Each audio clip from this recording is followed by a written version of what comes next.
जैन साथियों, आज हम आपको लेकर आए हैं 29वीं बीपीएससी के टॉपर्स का कॉपी। और ये कॉपी आपका है यानी रजनीश जी का कॉपी है।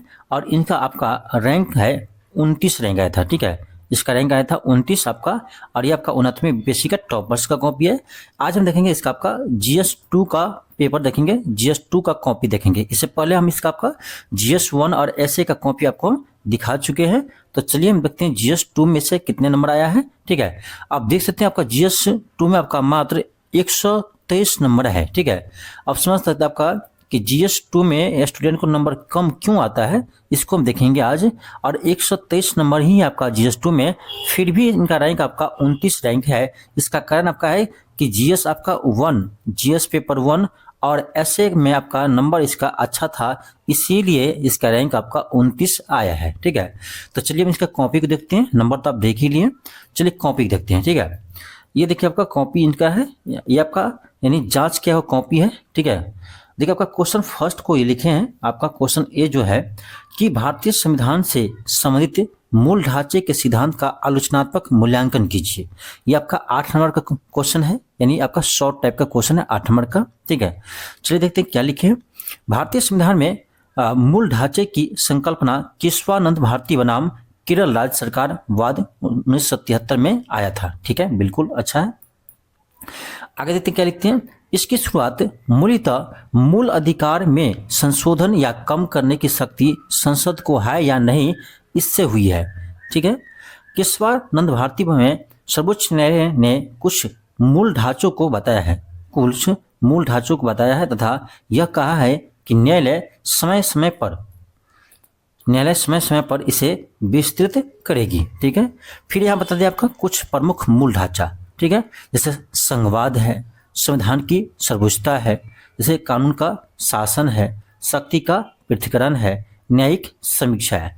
यानी इसका मतलब क्या होता है, देखिए जो आपका सर्वोच्च न्यायालय आपका मूलभूत ढांचा जो दिया था, उसमें कहा गया था कि इसमें यानी संसद किसी भी हाल में उसको संशोधन नहीं कर सकती है। जैसे संघवाद है, कानून का शासन है, शक्ति का पृथक्करण है, न्यायिक समीक्षा है। ठीक है, तो इसको कहा गया आपका मूलभूत ढांचा। ठीक है, चलिए आगे देखते हैं। आगे लिखा है कि उपयुक्त संकल्पना से जहां नागरिक के अधिकारों की रक्षा हुई है, संसद या सरकार के अधिनियमवादी होने पर नियंत्रण हुई है, वही न्यायालय की शक्ति बढ़ी है तथा संसदीय संप्रभुता में कमी आई है। बहुत ही शॉर्ट में लिखना रहता है और इसमें कोशिश करना रहता है कि मैक्सिमम पॉइंट को टच करें। ठीक है, तो बहुत ही अच्छा लिखा है। ठीक है, और उससे देखिए आपका नंबर कितना दिया है, तो 8 में से 4 नंबर मिला है, यानी 50% यहाँ पर नंबर मिले हैं। ठीक है, शॉर्ट टाइप का क्वेश्चन है। आगे चलिए देखते हैं आपका अगला क्वेश्चन है।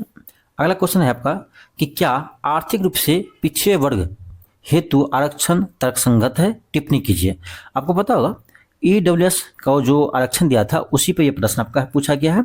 ठीक है, 103वां संविधान संशोधन 2019 के माध्यम से संसद ने देश के अनारक्षित आर्थिक रूप से कमजोर वर्ग को सरकारी नौकरी और शिक्षण संस्थानों में 10% के आरक्षण की व्यवस्था की गई है। यह अनुच्छेद का भी जिक्र कर दिया है। ठीक है, कोष्ठ में आगे लिखे आपका EWS के पक्ष में तर्क। ठीक है, EWS के पक्ष में तर्क लिखे। पहला, समाज में विशेषकर सामान्य वर्गों में आर्थिक असमानता व्याप्त है। दूसरा, संविधान में सामाजिक आर्थिक न्याय की चर्चा है। तीसरा, बदलते परिप्रेक्ष्य में जाति क्या लिखे हैं, जाति पिछड़ापन में कमी आई है। ठीक है, जैसे जातिगत होना चाहिए यहाँ पर। ठीक है, जातिगत पिछड़ापन में कमी आई है। 3 पॉइंट लिखे हैं। चौथा पॉइंट लिखे है कि सर्वोच्च न्यायालय द्वारा 2023 में वैध ठहराया गया। ठीक है, सर्वोच्च न्यायालय भी इसे क्या संवैधानिक ठहराया है। ठीक है, और इसका सीमाएं भी लिखे हैं कि आरक्षण गरीबी निवारण कार्यक्रम नहीं है, वंचित वर्गों की पहचान मुश्किल है, 8 लाख से वार्षिक आय की सीमा तय की गई है, लेकिन 7 लाख कमाने वाले को भी आर्थिक रूप से पिछड़े में शामिल करना तर्कसंगत नहीं है। निष्कर्षतः EWS आरक्षण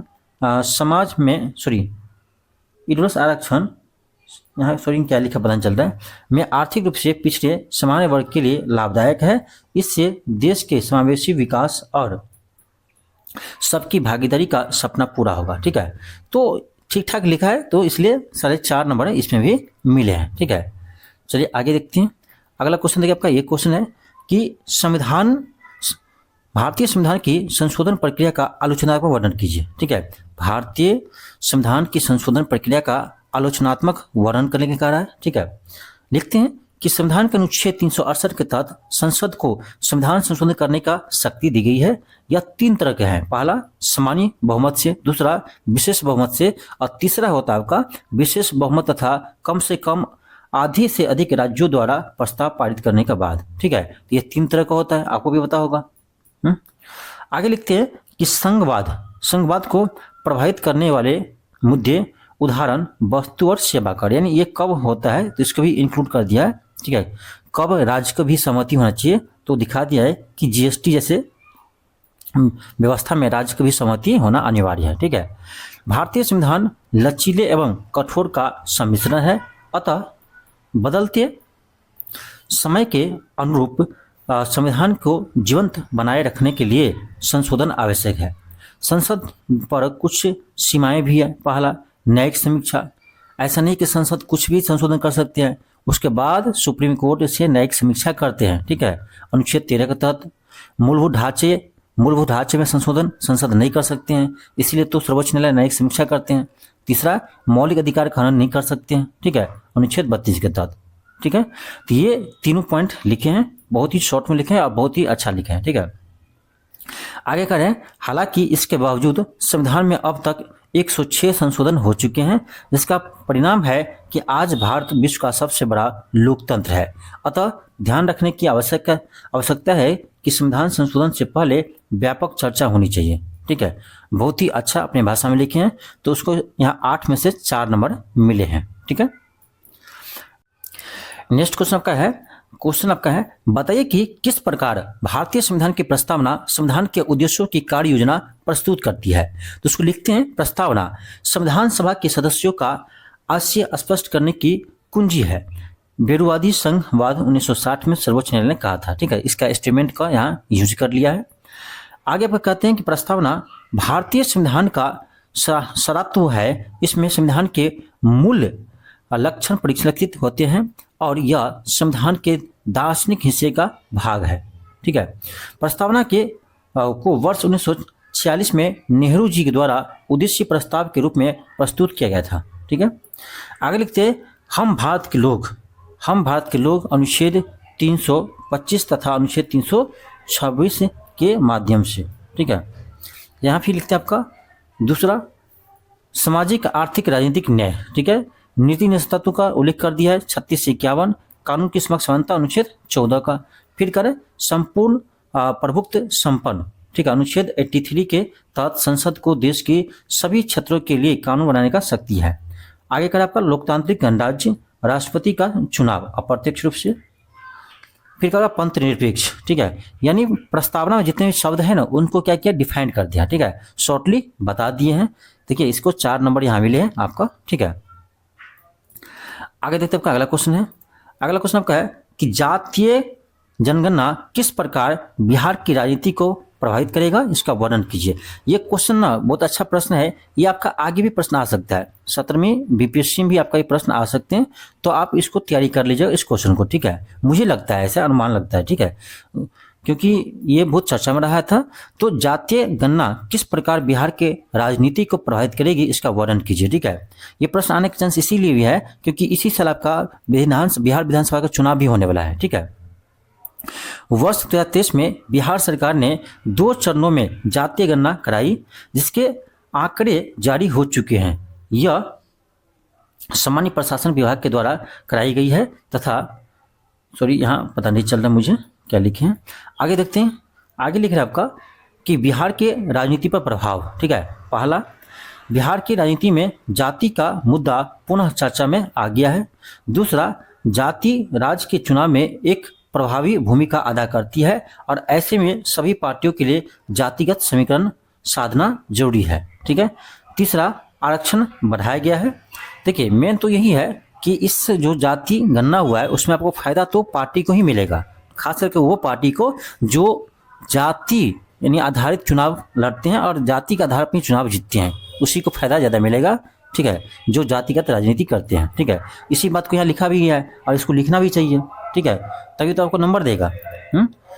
लेकिन उसके साथ में पॉजिटिव पॉइंट भी लिखना चाहिए। आगे लिख रहा है कि आरक्षण बढ़ाया गया है और राज्य में अब सरकारी नौकरी तथा शिक्षण संस्थानों में आरक्षण बढ़ा दी गई है। एसटी में 2%, एससी को 20%, ईबीसी 25%, बीसी 18%, ईडब्ल्यूएस 10%। इसमें और भी अच्छा रहता जब पहले वाले आरक्षण को यहाँ लिखते और बढ़ाने के बाद का आरक्षण यहाँ लिखते तो और भी अच्छा नंबर दे सकते हैं, ठीक है। ये आपको हम पीटी की क्लास में करवाए थे करेंट अफेयर में, ठीक है। यानी यहाँ पर आपको बताए थे हम पुराना आरक्षण भी और यहाँ आपका नया आरक्षण भी। इससे क्या होगा, पता चल जाएगा कि किस में कितना % आरक्षण बढ़ा है, ठीक है। तो और भी अच्छा नंबर उसको दे सकते थे, ठीक है। आगे आपका है कि जाति गणना के माध्यम से आर्थिक आंकड़ों की इकट्ठा किए गए हैं, अतः राजनीति में पिछड़ापन का स्पष्ट आंकड़ा पता चला। यानी देखिए इसमें पॉजिटिव और नेगेटिव दोनों लिखना है, ऐसा नहीं कि सिर्फ आपको नेगेटिव लिखना है, ऐसे भी नहीं कि खाली पॉजिटिव लिख देना है, ठीक है। तो आपको माइंड को पढ़ते हैं कौन, जो एग्जामिनर होते हैं, जो चेक करते हैं, वो आपको माइंड को पढ़ते हैं, ठीक है। आप किसके पक्ष में जा रहे हैं, ठीक है। आप भले ही राजनीति कुछ भी करिए, लेकिन जब लिखना रहता है तो वहाँ आप पॉजिटिव भी लिखिए जो पॉजिटिव है, और इससे जो निगेटिव है उसको भी लिखिए। तो स्वाभाविक है जाति गणना से राज्य में जो भी पार्टी है जो खास करके आपका जातिगत राजनीति करते हैं, ठीक है, जाति पर वोट लेते हैं, उनको तो फायदा मिलेगा ही, ठीक है, उसको तो लिखना ही है। वो सब क्या है, निगेटिव पॉइंट है, ठीक है, क्वेश्चन के अकॉर्डिंग। पॉजिटिव पॉइंट क्या है, तो इसमें आरक्षण भी मिलेगा, लेकिन आरक्षण तो कम ही मिलेगा। और आपको पता होगा ये पटना हाईकोर्ट ने उसे रद्द भी कर दिया, ठीक है। जो आरक्षण बढ़ाया था 65% कर दिया था बढ़ा करके, उसे रद्द भी कर दिया, ठीक है। इसीलिए कहते हैं ये प्रश्न दोबारा भी आ सकता है आपका बीपीएससी में, ठीक है। तो ये देखिए इसको 3 नंबर ही दिया है, इसमें 7 में से 3 नंबर दिया है, ठीक है, 7 में से 3 नंबर दिया है, फिर भी अच्छा नंबर है, ठीक है। आगे देखते हैं आपका, अब आपका है यहाँ पर यानी लॉन्ग टाइप का क्वेश्चन, ठीक है। ये 38 मार्क्स का क्वेश्चन है। ये कौन सा क्वेश्चन लिखे हैं, तो ये क्वेश्चन लिखे हैं आपका ए वाले क्वेश्चन लिखा है, 2 का ए लिखा है। भारतीय संवैधानिक पीठ के अनुसार राष्ट्रपति और प्रधानमंत्री के बीच संस्थागत संबंध पर चर्चा कीजिए और वर्तमान संदर्भ में इसकी बदलती भूमिका पर चर्चा कीजिए, ठीक है। चलिए देखते हैं। भारतीय संविधान के अनुसार भारत में संघीय शासन तथा संसदीय शासन व्यवस्था को अपनाया गया और अनुच्छेद 52 के अनुसार देश में एक राष्ट्रपति होगा तथा अनुच्छेद 53 के अनुसार एक कार्यपालिका का प्रमुख होगा, वह कार्यपालिका का प्रमुख होगा, ठीक है।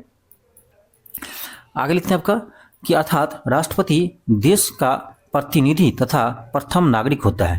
अनुच्छेद 74 में मंत्रिपरिषद का गठन होगा तथा मंत्रिपरिषद का प्रमुख प्रधानमंत्री होगा तथा यह सरकार का प्रमुख होगा, ठीक है। यानी देखिए पॉलिटी के क्वेश्चन लिखने के लिए आपको ना अनुच्छेद याद रखना होगा, ठीक है। अनुच्छेद याद रखना होगा, खास करके जो आपका हाईलाइटेड अनुच्छेद है, ठीक है, आर्टिकल है, उसको याद रखना होगा, तभी आप एक प्रभावी आंसर लिख सकते हैं, ठीक है। फिर आगे लिखते हैं राष्ट्रपति तथा प्रधानमंत्री के बीच संस्थागत संबंध। अब देखिए अनुच्छेद यहाँ 79 का जिक्र किया है, जिसके तहत राष्ट्रपति संसद का अंग है और यह संसद को संबोधित करता है। फिर अगला लिखते हैं आपका कि प्रधानमंत्री की नियुक्ति राष्ट्रपति करता है, ठीक है। प्रधानमंत्री की नियुक्ति राष्ट्रपति लोकसभा के बहुमत दल के नेता को करता है तथा प्रधानमंत्री एवं अन्य मंत्री का शपथ दिलाता है, ठीक है। फिर अगला पॉइंट लिखे भारतीय शासन व्यवस्था में ब्रिटेन तथा अमेरिका की शासन व्यवस्था का समन्वय है, ऐसे में भारत में इन दोनों पदों का महत्व है, ठीक है। फिर आगे लिखते हैं कि यदि बहुमत की सरकार होती है, यदि पूर्ण बहुमत की सरकार होती है तो राष्ट्रपति के पद का महत्व कम हो जाता है, वही गठबंधन सरकार होती है इनकी शक्ति बढ़ जाती है। ये आपको देखने को भी मिलता होगा, ठीक है। आप राजनीति का पिछले 30 साल का एनालिसिस कीजिए तो ये आपको देखने को मिल जाएगा। वास्तव सही है, जब पूर्ण बहुमत की सरकार रहती है वहाँ राष्ट्रपति का महत्व उतना नहीं रहता है, जहाँ पर अल्प बहुमत का यानी गठबंधन का सरकार आता है वहाँ पर राष्ट्रपति मौजूद होते हैं, ठीक है। फिर आपका अगला है कि राष्ट्रपति नाम मात्र प्रधान होते हैं जबकि वास्तविक शक्ति प्रधानमंत्री के हाथ में होते हैं, ये भी सही है, ठीक है। तो ऐसे लिखा है, ये देखिए आपका ये लॉन्ग टाइप का क्वेश्चन है, ठीक है। तो उसको देखिए यहाँ पर 12 नंबर मिले हैं, यानी 38 में से मात्र 12 नंबर मिले हैं, ठीक है। फिर भी यानी रैंक 29 आए हैं, ठीक है, तो अच्छा ही है, ठीक है। तो देखिए मेन होता है आपका ना कि पेपर जिसका जीएस पेपर 1 और ऐसे में अच्छा नंबर आता है ना, उसका रैंक अच्छा आता है। क्योंकि पेपर 2 में हम देखे हैं कि मैक्सिमम स्टूडेंट का नंबर कम आते हैं, क्योंकि पेपर 2 का मल्टीपल डायमेंशन है यहाँ पर, ठीक है, बहुत सारे विषय हैं, ठीक है। आपको जो यहाँ पेपर 2 का पार्ट 1 जो होता है, ध्यान रखिए, पेपर जीएस पेपर 2 का पार्ट 1 जो होता है सेक्शन 1, तो उसमें आपका ना पॉलिटी ही रहता है, ठीक है। तो ये फायदा है कि सेक्शन 1 में आपका पॉलिटी 1 से 14 मार्क्स का क्वेश्चन पूछा जाता है पॉलिटी से, तो पॉलिटी पर कमांड कीजिए, ठीक है, आपका तो जीएस पेपर 2 में भी नंबर आएगा अच्छा। देखिए अगला क्वेश्चन लिखे हैं, अगला क्वेश्चन लिखे कौन, ये लिखे आपका स्थानीय शासन और उनकी कार्य पद्धति को पंचायती राज और शहरी संस्थाओं के सशक्तिकरण के दृष्टि से बिहार धरातलीय स्तर से उदाहरण के साथ स्पष्ट और मूल्यांकन कीजिए, ठीक है। यानी बताना आपको बिहार में स्थानीय स्वशासन जो पंचायती राज व्यवस्था है और नगर पालिका है, उनका जमीनी स्तर पर क्या विस्तार हुआ है बिहार में, उसको बताना है, ठीक है। यहाँ देखिए लिखे हैं, भारतीय संविधान का अनुच्छेद 40 में पंचायती राज संस्थाओं का स्थापना का जिक्र है। भारत में मूलतः 2 तरह के स्थानीय स्वशासन है, शहरी और ग्रामीण। इसके सशक्तिकरण के लिए समय समय पर प्रभावी प्रयास किए गए। फिर आगे लिखते हैं, 73वें संविधान संशोधन के माध्यम से पंचायती राज संस्थाओं को तथा 74वें संविधान संशोधन के माध्यम से शहरी स्थानीय संस्थाओं को संवैधानिक दर्जा प्राप्त है, ठीक है, ठीक है। आगे लिखते हैं, बिहार में पंचायती राज, चलिए अब चला गया है बिहार के परिप्रेक्ष्य में, ठीक है। बिहार में त्रिस्तरीय पंचायती राज की स्थापना की गई है। इसे बिहार पंचायती राज अधिनियम 2006 के तहत लागू किया गया है, ठीक है। फिर यहाँ पर लिखते हैं आपका जो इसका है, यानी सबसे ऊपर जिला परिषद, फिर पंचायत समिति, फिर ग्राम पंचायत, फिर जनता, ठीक है। और कौन कितना है डाटा भी यहाँ यूज कर दिए, याद था तो डाटा लिख दिए, ठीक है। तो इसका नंबर देखिए यहाँ पर 3 के बी में एक ही नंबर मिला है। आगे देखते हो सकता है और भी इसमें ऐड किया होगा। 3 के बी 1 नंबर यहाँ मिला है, 2 नंबर हो गया, 3 नंबर हो गया, 4 नंबर हो गया, ठीक है, 4 और 5 नंबर, ठीक है, 5 नंबर यहाँ मिला है, ठीक है। 6 नंबर, बहुत कम नंबर दिया है, आप देख सकते हैं ये लिखे हैं, लेकिन फिर भी इसमें बहुत कम नंबर मिले हैं, ठीक है। आगे देखते हैं, चलो, इसलिए तो पेपर 2 में नंबर कम मिलता है, ठीक है। अब देखिए यहाँ आपका खंड 2 स्टार्ट हो गया, पार्ट सेक्शन 2, ठीक है। सेक्शन 1 खत्म हो गया, सेक्शन 2 यहाँ से स्टार्ट है। यहाँ से आपका ज्योग्राफी होगा, ठीक है। भारतीय मानसून तंत्र की क्रियाविधि एवं विशेषता का विश्लेषण कीजिए। ये 8 नंबर का क्वेश्चन शॉर्ट में। तो भारत की जलवायु मानसूनी प्रकार की है। यहाँ ग्रीष्म ऋतु, शिशि ऋतु तथा वर्षा ऋतु तथा वसंत ऋतु पाए जाते हैं। आगे आपका है कि भारतीय मानसून की प्रभावित करने वाले कारक कौन कौन से, अल नीनो, ला लीना, ITCZ, हिमालय और वैश्विक तापमान, ठीक है। ये आपको लिखा है, यहाँ विशेषता लिख दिए। यहाँ 2.5 नंबर मिला है, देख सकते हैं 8 में से सिर्फ 2.5 नंबर मिला है, ठीक है। फिर आगे देखिए अगला क्वेश्चन फिर आपका है, भारत में ऊर्जा के स्रोत क्या है, क्या ये घरेलू मांग और पूर्ति के लिए पर्याप्त है, भारत के लिए संभावित वैकल्पिक ऊर्जा का स्रोत क्या है, संख्यात्मक वर्णन कीजिए। ये आपका करेंट अफेयर क्वेश्चन है, ठीक है, करेंट अफेयर से रिलेटेड क्वेश्चन है। जब तक आप इसमें करेंट अफेयर का डाटा नहीं देंगे तब तक अच्छा नंबर आपको नहीं मिलेगा, ठीक है। देखिए इसको यहाँ पर 3 नंबर मिला है, ठीक है, यहाँ पर 3 नंबर मिले हैं 8 में से, ठीक है। और चलिए देखते हैं आगे। तो इसलिए पेपर 2 में ना कम नंबर मिल पाता है, ठीक है। पेपर 2 में यहाँ देखिए शायद 3 नंबर मिला है। फिर आगे देखिए, यहाँ देखिए, यहाँ क्वेश्चन क्या है, यहाँ क्वेश्चन आपका है कि भारत के प्रमुख भौतिक विभागों को विभाजित कीजिए तथा उस प्रदेश का वर्णन कीजिए जिसमें बिहार राज्य की भूमि सम्मिलित है। यानी आपको भारत का मैप दिखाना है और उसमें आपको दिखाना था बिहार को भी, ठीक है। अब देखिए ये मैप कैसे बनाए हैं, ठीक है। आपको लगता है कि आपका मैप खराब होता है, लेकिन ये देखिए टॉपर्स का मैप है, ठीक है। हम इसे सीखते हैं, ठीक है। हम लोग को लगता है कि परफेक्ट मैप ही बनना जरूरी है, तभी हमको नंबर मिलेगा, ठीक है। परफेक्ट मैप हम लोग सोचते हैं कि बनाएंगे, कैसे बनाएंगे, ये हम सोचते रहते हैं, ठीक है। मेरा भी मैप अच्छा नहीं है, लेकिन ये देखिए टॉपर्स का मैप है। यहाँ डिपेंड नहीं करता, पूरा आपका स्केल पे ही होना चाहिए, ठीक है। मेन होता है दर्शाना, ठीक है। तो ये टॉपर्स का कॉपी है आपका, 29 रैंक है तो टॉपर्स ही है, ठीक है। 29 रैंक है तो टॉपर्स ही है, लेकिन मैप देखिए ऐसा है। तो आपको जैसा भी मैप आता है बना हुआ ना वैसे ही बनाइए, ठीक है, लेकिन उसमें दर्शाइए कहाँ पर कौन सा क्या चीज़ है, ठीक है। ये हमको सीखने को मिलता है, इसलिए हम टॉपर्स कॉपी हमेशा देखते हैं, ठीक है। मेरा भी इस पर मेंस है कि हम इसलिए कॉपी हमेशा देखते रहते टॉपर्स का। इससे क्या होता है ना, इसका सीख मिलता है।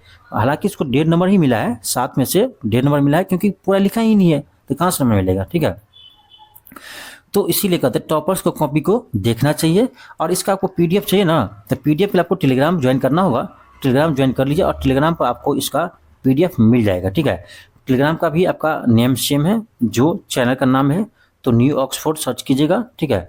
आपको टेलीग्राम का मिल जाएगा, वहाँ से आप ज्वाइन कर लीजिएगा। वहाँ पर इसका पीडीएफ अपलोड कर देंगे, जितने भी पेपर है मेरे पास सारा को हम अपलोड कर देंगे।